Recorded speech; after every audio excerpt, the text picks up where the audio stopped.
Hi everybody, Nathan McDonald from the Prince William County Office of Historic Preservation, coming to you today from Marine Corps Base Quantico. And behind me you can see what one of the things we're talking about today, which is one of the remaining Lustron houses here at Marine Corps Base Quantico. Now, once upon a time there were about 60 of these built in the post-war years as base housing was being expanded here at Quantico. More broadly in the nation, there was such a need, a demand for housing and housing to be built quickly that a lot of companies began, not just Sears, Roebuck, other known pre-existing commercial producers making kit houses, but new companies began entering the market as well. Now, Lustron, which was the company that built these houses, was created in 1947 in Ohio by a man named Carl Strundland. Mr. Strundland professionally was an engineer, inventor, designer.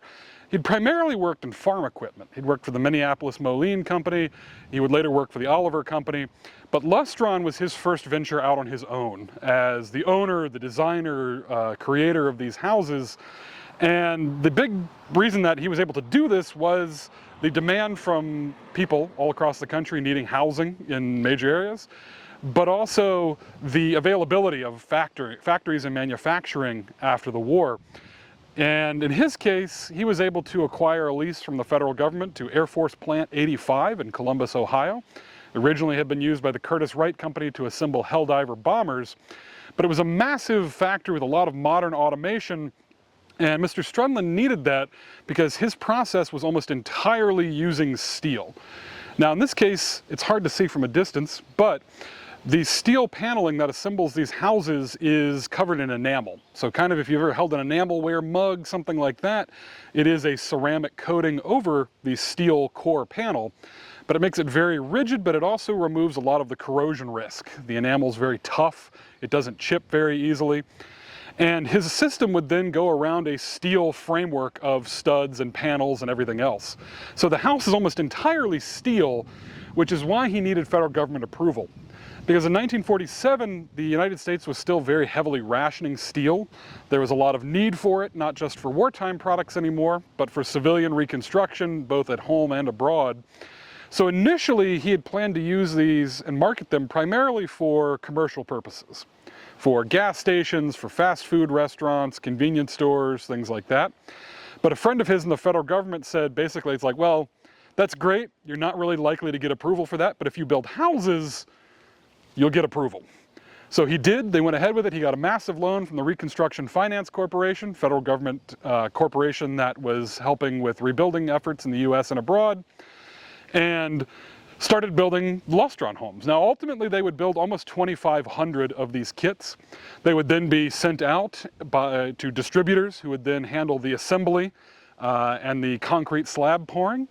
Most of them were not built with basements. They were just basically pour the concrete slab and then start assembling the house structure on top.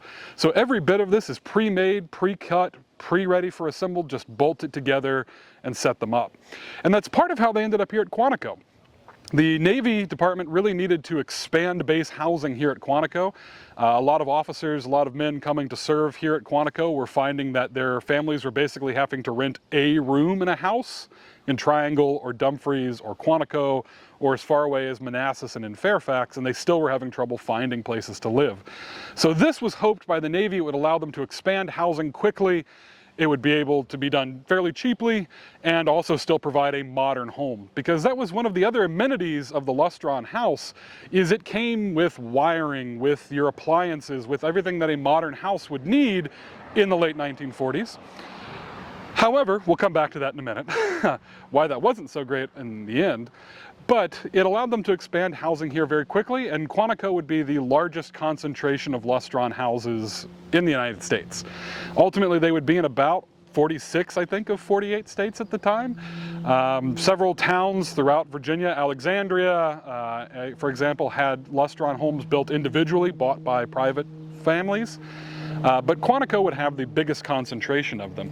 Now, as time went on, as I mentioned, these houses all came with all these built-in amenities, built-in wiring, supposed to be easy to clean, easy to maintain.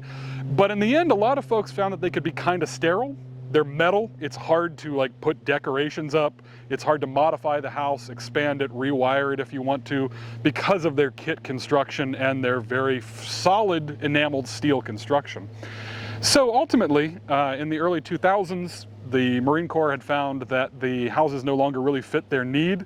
They were too small, they were old-fashioned, they needed a lot of either severe renovation or things basically structurally being removed. So most of the Lustron houses here were disassembled and scrapped in the early 2000s through the mid-2000s. However, these two do still remain. They've been used as offices, they've been used as storage space by the Marine Corps base, but they've kept them up. And they are still here if you are able to access the Marine Corps base. They're not really something you can visit because they are still in base housing and the living area today, but they are still here and still reminders of that important era for Marine Corps Base Quantico and for Prince William County of post-war expansion and redevelopment. So thank you for joining us today. If you've enjoyed this video, feel free to give us a like, subscribe down below for more history of Prince William County, and a little bit about Marine Corps Base Quantico as well.